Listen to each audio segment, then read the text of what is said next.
Media உங்கள் கனவா? படிக்கும் அனைவருக்கும் internship, placement assistance. Pandey school of journalism short term கோர்ஸில் உடனே சேர 7338824242.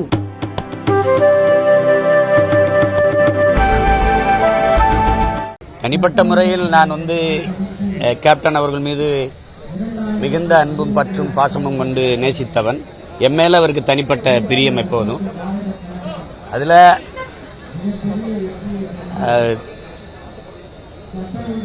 தவசி படத்திற்கு நான் தான் உரையாடல் எழுதினேன். அதில் அப்போ அவர் மேலே இருந்த அதீத பிரியத்தினால தான் நான் அந்த துளசி வாசம் மாறினாலும் மாறும், தவசி வார்த்தை மாற மாட்டாருன்னு அந்த வசனத்தை நான் எழுதினதை. அப்போ புயல் அடித்து கூட பொழைச்சவன் இருக்கான், அந்த பூவதி அடித்து பொழைச்சவன் இல்லைன்னு சொல்லிட்டு எழுதினது நான் தான்.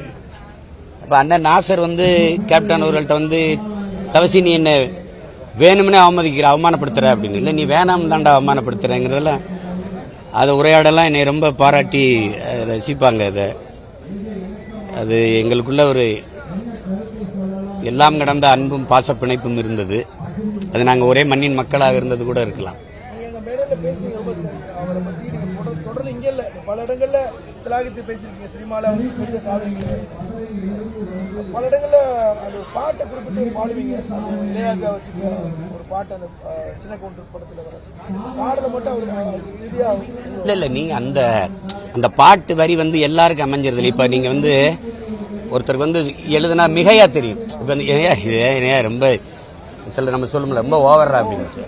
அவருக்கு எது எழுதினாலும் பொருந்தும். நீங்க ஒரு படத்துல ஒரு பாட்டு, என் மன்னவர் நடந்து வந்தா மணி உதிருந்தனால, அவர் நடந்து வரும்போது அது யாரும் மறுக்க முடியாது. இப்ப அந்த வானத்தை போல மனம் படைச்ச மன்னவனே, பனி துளிய போல குணம் படைத்த தென்னவனே, அந்த வரிக்கு ஏற்ப உள்ளவர் இவரு. அவருக்கு என்ன பாத்தீங்கன்னா ஆளு ஜாண்டிக்கா கம்பீரமா இருப்பாரு, வெளிய உருவம் பெருசா இருக்கும், உள்ள ரொம்ப குழந்தைத்தனமானவர். அவர் பழைய பாத்தீங்கன்னா தெரியும், ரொம்ப வெகுளியான மனிதன் அவரு. தன் கடுமையான உழைப்பால எந்த பின்புலம் இல்லாம இந்த உயரத்துக்கு வந்தவர் இவரு. அவருடைய பண்பை ஆக சிறந்த குணத்தை சொல்லிக் கொண்டே இருக்கலாம். அதாவது அடுத்தவன் பசி பொறுக்காதவன் தான் ஆக சிறந்தவனா இருக்க முடியும். அப்படி அவரு அடுத்தவன் பசிக்காக சிந்தி கவலைப்படுவார். அப்படி ஒரு நிறைய பேசிப்போம். ஏன்னா ஒரு மச்சின பக்கத்து வீடு, நாங்கள் ரொம்ப அடிக்கடி சந்திக்கும் போது சீமான ரொம்ப என்னை பேச விட்டு ரசிப்பார். நான் பேசுறது அவருக்கு ரொம்ப பிடிக்கும். அப்போ அதில் எங்கள் 2 பேருக்கும் அது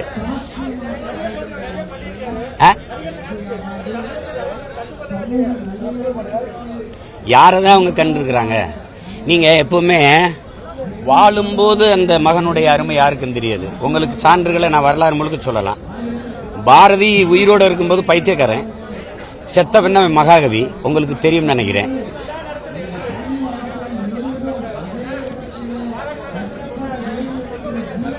கேப்டனுக்கு நீங்களோ நானோ பாராட்ட நடத்தணும்ங்கிறது இல்ல. எங்கிருந்தோ கண்ணுக்கு தெரியாத தொலை தூரத்திலிருந்து இத்தனை லட்சக்கணக்கான மக்கள் அவருடைய இறுதி பயணத்திற்கு நிக்கிறாங்கன்னா, இதை விட உலகத்தில் அவருக்கு சிறந்த பாராட்டை நீங்கள் வழங்கிட முடியாது. அவரை நீங்க தண்ணீரால குழுவாட்டி அவர் இறுதி பயணத்தை தொடங்க முடியாது. மக்கள் தங்கள் கண்ணீரால அவர் உடலை கழுவி அனுப்பி வைக்கிறாங்க. அதுதான் அவருக்கு கிடைச்சிருக்க ஆக சிறந்த பாராட்டு. அவர் இந்த மண்ணை ஆளாம போயிருக்கலாம், ஆனால் மக்களின் மனதை நிரந்தரமா ஆண்டு கொண்டிருப்பாருங்கிறதா உண்மை.